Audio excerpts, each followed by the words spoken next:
اور پھر اس موضوع کے بعد خطا اور گناہ کی قربانیاں آتی ہیں۔ پھر نظر کی قربانی ہے جس میں خون شامل نہیں ہے، یہ مسیح کی زندگی کو ظاہر کرتی ہے، نہ کہ اس کی موت کو۔ اور میں یہاں پر یہ بھی کہنا چاہوں گا کہ یا پھر یہ 3+2 ہیں۔ میرا مطلب ہے کہ 3 مطلب خوشبودار قربانی۔ اے خداون، جب میں تجھے یاد کرتا ہوں کہ کس طرح مسیح خدا کے جلال کے لیے صلیب پر مارا گیا، جو ہم سوختنی قربانی میں دیکھتے ہیں کہ کس طرح اس کی زندگی آسمانی باپ کے دل کی راحت تھی اور آسمان اس کے لیے کھلا تھا، جس سے میں پیار کرتا ہوں، جس سے میں خوش ہوں۔ یہ راحت انگیز خوشبو کی قربانیاں ہیں، تاہم گناہ اور خطا کی قربانیاں انسان کے گناہ کے تعلق سے ہمیں ہمیشہ یاد دلاتی رہتی ہیں۔ یقیناً خدا کو اس سے کوئی راحت نہیں ہوتی، کیونکہ وہ پاک ہے اور پاک کو پسند کرتا ہے، اور ہمیں بھی پاک ہونا ہے۔ یقیناً، یعنی تمام قربانیوں میں راحت انگیز خوشبو ہے سوائے گناہ اور خطا کی قربانی کے۔ جی یہ قربانیاں اختیاری تھیں، صحیح، گناہ اور خطا کی قربانیاں لازمی تھیں۔ جی بالکل۔ ٹھیک ہے، کیا آپ ہمیں ہر قربانی کے تعلق سے کچھ بتائیں گے اور یہ مسیح کے صلیبی کام کے تعلق سے کیا معنی رکھتی ہیں؟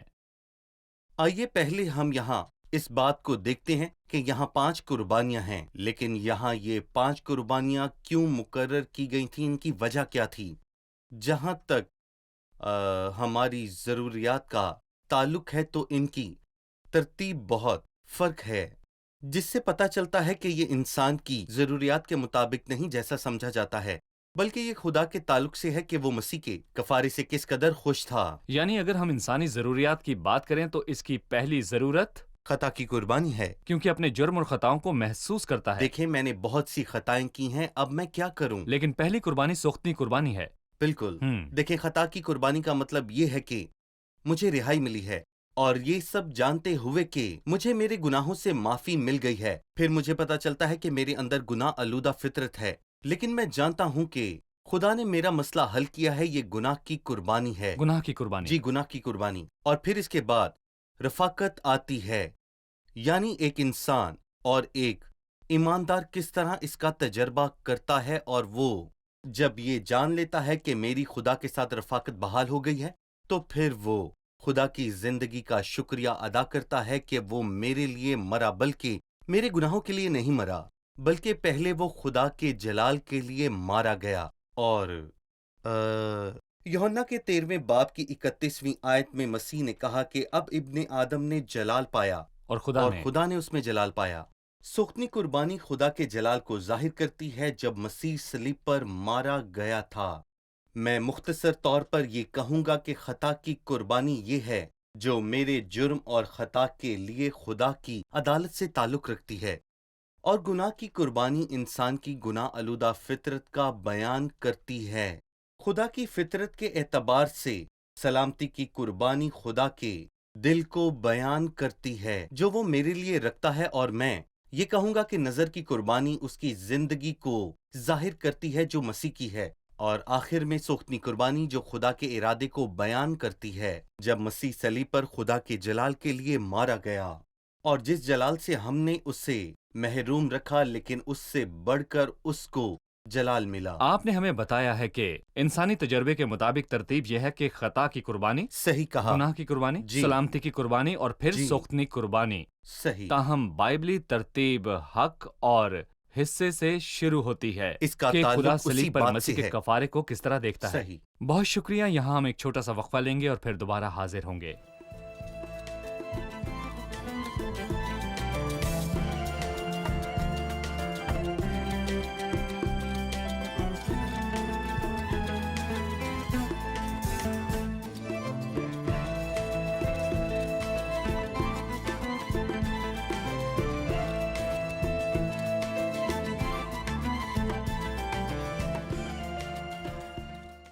پہلی آیت کے مطابق سلامتی کی قربانی نر یا مادہ جانوروں کی ہو سکتی ہے، تاہم سوختنی قربانی بے عیب نر کی ہونی چاہیے۔ دونوں میں کیا فرق ہے؟ جی بھائی، سلامتی کی قربانی رفاقت کو پیش کرتی ہے، اور اس لیے وہ نر یا پھر مادہ کی ہو سکتی ہے۔ ایک ایماندار اور باپ اور اس کے بیٹے کے درمیان رفاقت ہے، اور ہماری رفاقت باپ اور اس کے بیٹے کے ساتھ ہے۔ اس لیے دو رخ ہیں، مضبوط رخ جو کہ خدا کا رخ ہے اور کمزور رخ جو کہ انسان ہے۔ چونکہ یہ رفاقت ہے اس لیے اس میں نر اور پھر مادہ کی اجازت ہے۔ ٹھیک ہے، بہت شکریہ بھائی۔ کیا آپ ہمیں سلامتی کی قربانی کے معنی بیان کریں گے؟ آپ نے ابھی کہا کہ سلامتی کی قربانی رفاقت کے تعلق سے ہے۔ رفاقت کا تعلق صحیح۔ قربان کیے جانے والے جانوروں کی تفصیلات کیا ہیں اور ان کی اقسام کے بارے میں ہم جاننا چاہیں گے۔ کون سے حصے قربان گاہ پر پیش کیے جاتے تھے؟ صحیح۔ یا کیا ہارون کے بیٹوں کے لیے ممکن تھا کہ قربانی میں سے کچھ کھاتے؟ ہمیں قربانی کی رسومات کی مزید تفصیلات بتائیے اور ہمیں اس کے بارے میں سمجھائیے۔ 3 قسم کے جانور ذبح کیے جاتے تھے، بھیڑ، بکری یا پھر بچڑا، اور ان 3 مختلف اقسام میں ہم بڑی قربانی کے 3 عکس دیکھتے ہیں جو کہ مسیح کی قربانی ہے۔ بچڑے میں ہم مسیح کی قوت اور وفاداری کو دیکھتے ہیں، بھیڑ میں ہم اس کی تابعداری اور حلیمی کو دیکھتے ہیں، اور بکری میں ہم انسانوں کی حقارت کو دیکھتے ہیں جو وہ مسیح کے لیے رکھتے تھے۔ اور جب وہ صلیب پر تھا تو زبور 22 میں لکھا ہے کہ وہ سب جو مجھے دیکھتے ہیں وہ سب میرا مذاق اڑاتے ہیں۔ اس لیے میں بچڑے میں قوت اور وفاداری کو دیکھتا ہوں، بھیڑ میں تابعداری اور حلیمی کو دیکھتا ہوں، اور بکری میں انسانوں کے تمسخر کو دیکھتا ہوں جو انہوں نے میرا اڑایا، اور ان سب کا تمسخر جو انہوں نے اس شخص کا اڑایا جسے باپ پیار کرتا تھا، اور فرشتے اس کی حمد و ستائش اور پرستش کرتے تھے۔ جب یہ قربانی پیش کی گئی تو دوسری آیت میں لکھا ہے، اور وہ اپنا ہاتھ اپنے چڑھاوے کے جانور کے سر پر رکھے اور خیمہ اجتماع کے دروازے پر اسے ذبح کرے۔ آپ قربانی پر ہاتھ رکھنے کو کس تناظر میں دیکھتے ہیں؟ دراصل یہ بہت ہی اہم بات تھی، ہمیشہ قربانی پر ہاتھ رکھتے تھے، اور پھر راحت انگیز خوشبو کی قربانی میں قربانی کرنے والا قربانی کے اوپر ہاتھ رکھتا تھا، اور اس طرح کرنے سے قربانی کی کاملیت اس شخص میں منتقل ہو جاتی تھی، اور گناہ اور خطا کی قربانی کے وقت جب وہ اس پر ہاتھ رکھتے تو اس کے سارے گناہ اور ساری خطائیں اس جانور میں منتقل ہو جاتی تھیں جو اس کے سامنے ذبح کیا جا رہا ہوتا تھا۔ اس لیے یہاں راحت انگیز خوشبو کی قربانی کرنے والے میں ساری کاملیت منتقل ہو جاتی جب وہ اس پر اپنے ہاتھ رکھا کرتے تھے۔ بھائی یوسف، ان 3 جانوروں کے معاملے میں جو قربان کیے جاتے ہیں، ہر جانور کا خون قربان گاہ کے گردا گرد چھڑکا جاتا ہے جیسا کہ ہم یہاں پڑھتے ہیں، لہٰذا خون کا گردا گرد چھڑکا جانا ہمیں کیا بتاتا ہے؟ خون کے ارد گرد چھڑکے جانے کا کوئی مطلب نہیں، نہ آغاز ہے نہ اختتام، اور پھر دائرے کا بھی کوئی آغاز اور اختتام نہیں ہوتا۔ یہ مسیح کے خون کا مستقل اثر ہے۔ ایک خوبصورت گیت کے الفاظ ہیں، اے برے تو انسانوں کی خاطر مارا گیا، اور تیرا خون اور اس کا اثر ابدی اثر رکھتا ہے جب تک تیری دلہن مکمل طور پر نجات نہ پالے۔ اور مسیح کا خون جانوروں کے خون کی طرح نہیں ہے، اس کی قدر و قیمت ابدی ہے۔ مسیح کا خون 2000 سال پہلے بہایا گیا تھا، اور کیا یہ ضروری ہے کہ اس کا خون دوبارہ بہایا جائے تاکہ مجھے نجات مل سکے؟ بالکل نہیں۔ لاکھوں لوگ مسیح کے کفارے سے فائدہ حاصل کر چکے ہیں، اور اگر اور لوگ اس کے پاس آئیں تو کیا اسے دوبارہ مرنے کی ضرورت ہے؟ بالکل نہیں، کیونکہ مسیح کا کفارہ ابدی کفارہ ہے۔ اس لیے قربان گاہ کے ارد گرد خون چھڑکا جاتا تھا۔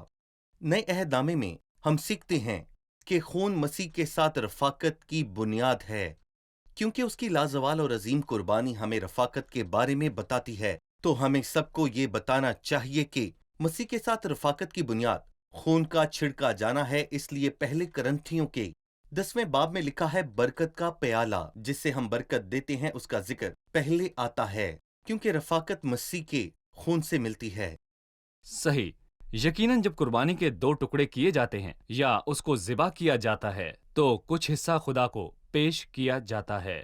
7ویں باب میں ہم کاہنوں کے حصے کے بارے میں جانیں گے، جہاں قربانیوں کے قوانین کی وضاحت کی گئی ہے، تاہم یہاں لکھا ہے کہ جو خدا کو پیش کیا جاتا تھا وہ دونوں گردے، ان کے اوپر کی چربی جو کمر کے پاس رہتی ہے اور جگر پر کی جھلی گردوں سمیت ان سبوں کو الگ کرے۔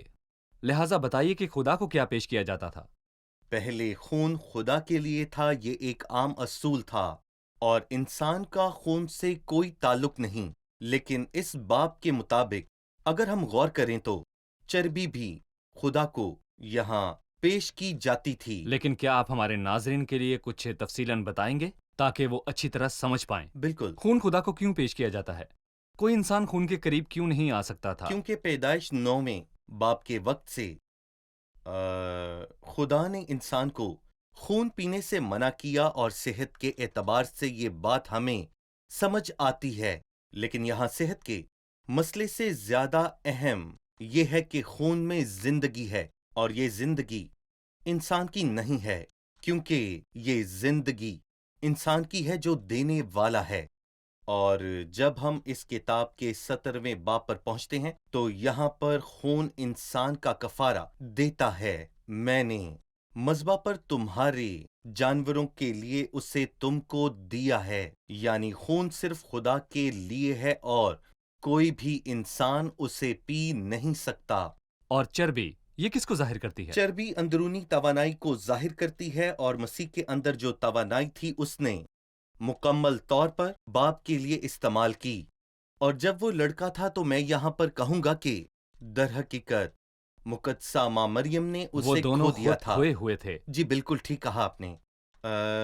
انہوں نے اس پر الزام لگایا کہ تم نے ہمارے ساتھ کیا کیا، حالانکہ اس نے کچھ بھی نہ کیا تھا کیونکہ وہ ہیکل میں موجود تھا۔ اس کا جواب بہت زبردست دیا گیا، کیا تم نہیں جانتے کہ میرا باپ کے گھر میں ہونا ضرور ہے؟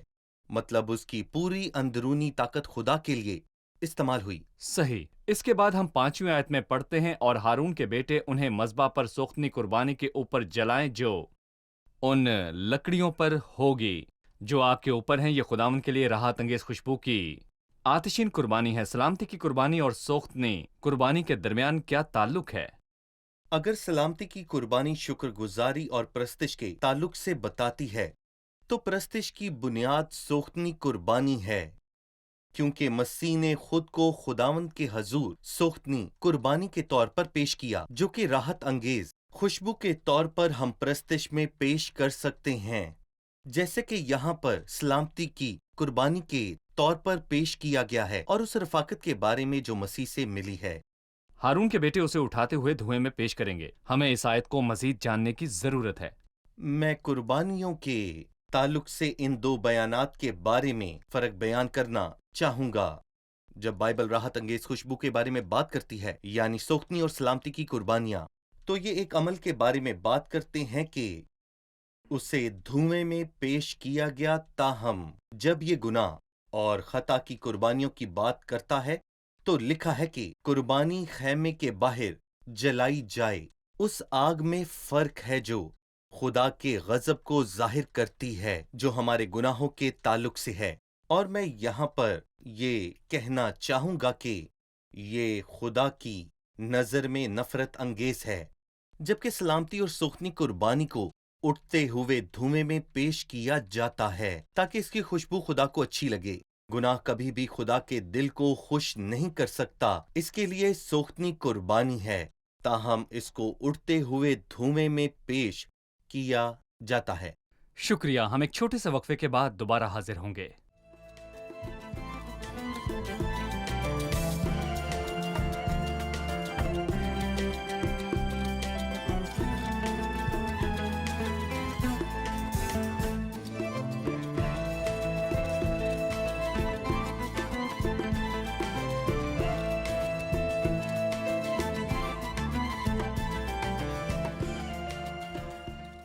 اگر سلامتی کی قربانی رفاقت کے تعلق سے ہے تو میں پوچھنا چاہوں گا کہ کیا کسی بھی اجتماع کو رفاقت کہا جا سکتا ہے؟ جی بھائی۔ دراصل اگر ہم 7ویں باب پر جائیں جو کہ سلامتی کی قربانی کے قوانین کے تعلق سے بڑے واضح طور پر بات کرتا ہے، تو ہم دیکھیں گے کہ ہر اجتماع رفاقت نہیں کہلاتا۔ اکٹھے ہونے کی بنیاد صلیب پر مسیح کا کفارہ ہونی چاہیے۔ یہ بائبل کے مطابق رفاقت کا نظریہ ہے۔ 18ویں آیت میں لکھا ہے، اور اس کے سلامتی کے ذبیحوں کی قربانی کے گوشت میں سے آ کر تیسرے دن کچھ کھایا جائے تو وہ منظور نہ ہوگا، اور نہ ہی اس کا ثواب قربانی دینے والے کو ملے گا، بلکہ یہ مکروہ بات ہوگی کیونکہ یہ تیسرے دن کھایا گیا۔ اس لیے پہلا دن ذبح کیے جانے کے تعلق سے نہیں ہے، اس لیے ہر رفاقت کی بنیاد مسیح کا صلیبی کفارہ ہونا چاہیے، کیونکہ وہی ہمارا کفارہ ہے جس نے بچایا ہے۔ رفاقت کیا ہے؟ مثال کے طور پر اگر ہم پہلا کرنتھیوں پڑھتے ہیں تو لکھا ہے خدا سچا ہے جس نے تمہیں اپنے بیٹے ہمارے خداوند یسوع شراکت مسیح کے سے لیے۔ شراکت کے لیے بلایا۔ پہلے یوحنا میں ہم پڑھتے ہیں کہ ہماری شراکت ہمارے باپ کے ساتھ اور اس کے بیٹے یسوع مسیح کے ساتھ ہے۔ اس کا مطلب ہے کہ ہم باپ اور بیٹے کے ساتھ رفاقت میں ہیں، اور میں یہاں پر یہ کہنا چاہوں گا کہ اس کی مثال خدا کی میز کا عکس ہے، جہاں باپ ہماری رفاقت سے بہت خوش ہے اور مسیح کو یاد رکھنے سے وہ بہت خوش ہوتا ہے، اور اس طرح ہم روحانی خوراک حاصل کرتے ہیں، بالکل سلامتی کی قربانی کی طرح جس میں خدا کا حصہ ہے، اور وہ چاہتا ہے کہ ہم مسیح کو یاد رکھیں۔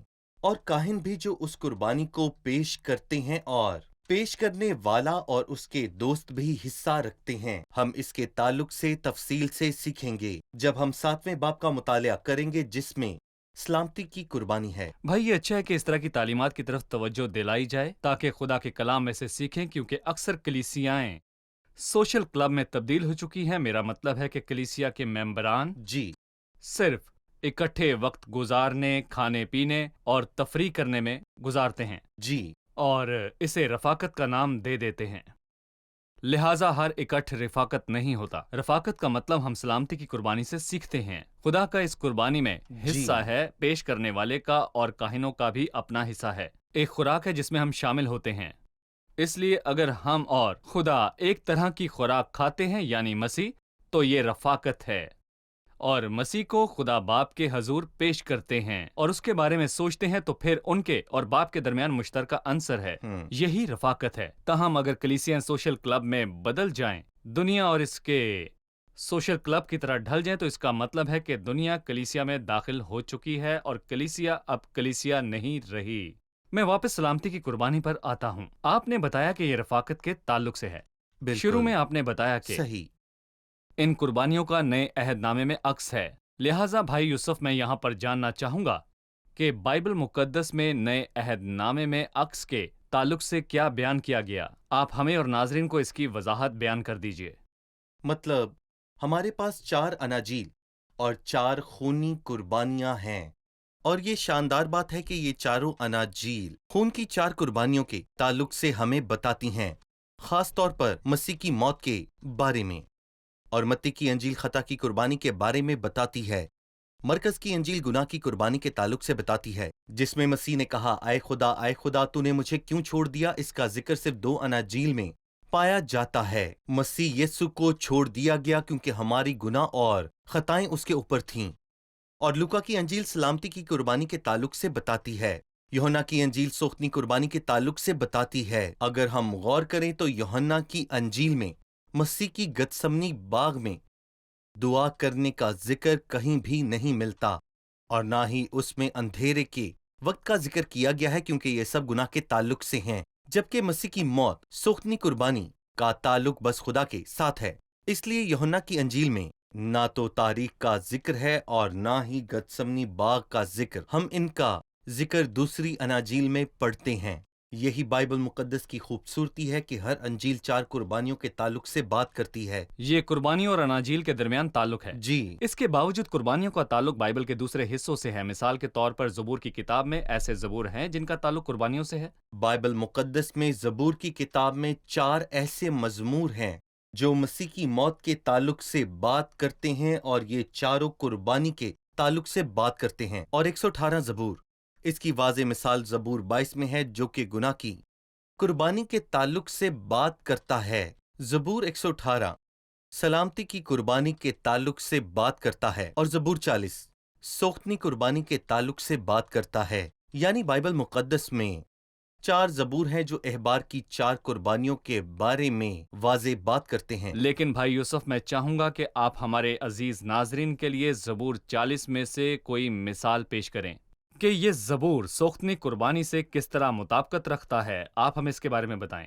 جی، اگر ہم زبور 40 پڑھیں تو اس میں ایک آیت ہے اور ایک جملہ ہے جس کا ہمیں ذکر بہت نمایاں طور پر نظر آتا ہے، اور اگر آپ غور کریں تو اسی آیت کا حوالہ عبرانیوں کے خط میں بھی دیا گیا ہے۔ اس جملے کا ذکر نہیں کیا گیا کیونکہ یہ سوختنی قربانی کے تعلق سے ہے، اور یہ کون سی آیت میں ہے؟ تو قربانی اور نظر کو پسند نہیں کرتا، تو نے میرے کان کھول دیے ہیں۔ سوختنی قربانی اور خطا کی قربانی تو نے طلب نہیں کی، لیکن میں نے کہا دیکھ میں آیا ہوں، تمہار کی کتاب میں میری بابت لکھا ہے، اے خدا میری خوشی تیری خوشی پوری کرنے میں ہے۔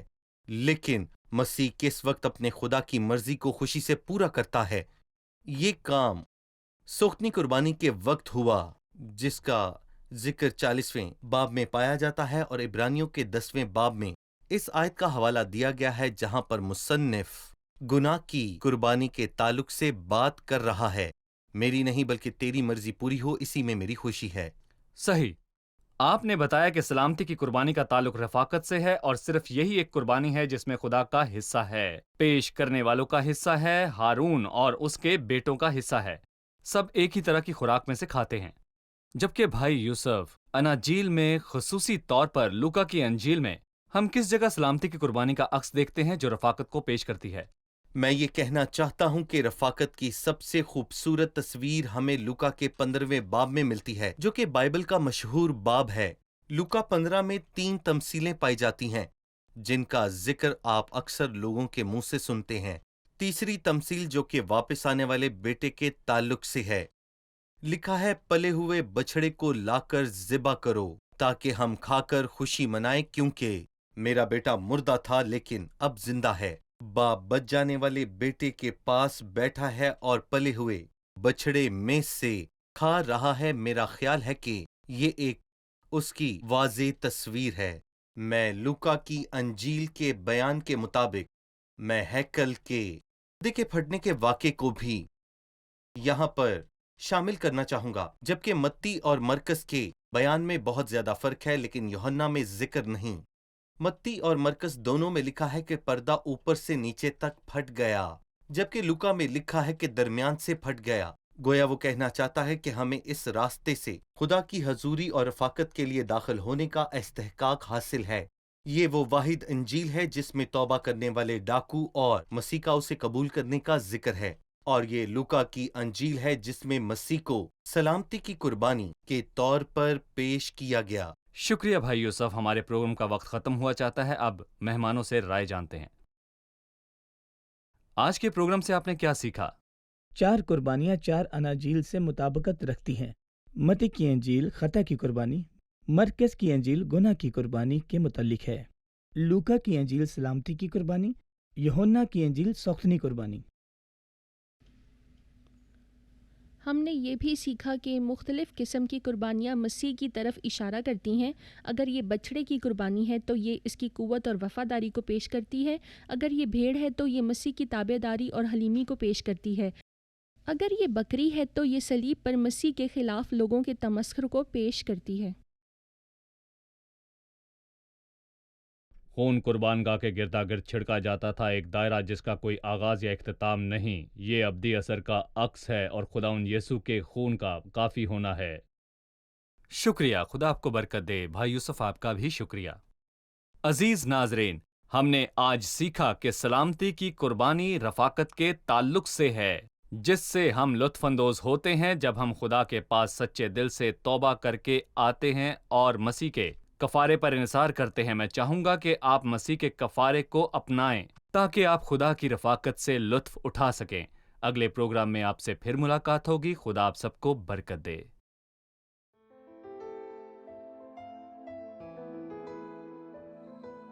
تیرا کلام رہے گا قائم، پہاڑ جب نہ رہے خدایا، تیرے منہ کی ایک بات بھی ٹلے گی نہ چاہے کچھ بھی ہو۔ تیری مانند یہ ہے زندہ سونے سے بھی قیمتی، میرا دل یہ دے گواہی ہے یہ کتاب عظیم، نازل کرے اپنا کلام، شکستہ دلوں کو سکون ملے، تاریکی دور ہو میری راہیں روشن کر، دل اپنا کلام کثرت سے اے خدا بدل دے، رہائی دے کثرت سے پھل ملاؤ۔ کلام رہے گا قائم، پہاڑ جب نہ رہے خدایا، تیرے منہ کی ایک بات بھی ٹلے گی نہ چاہے کچھ بھی ہو۔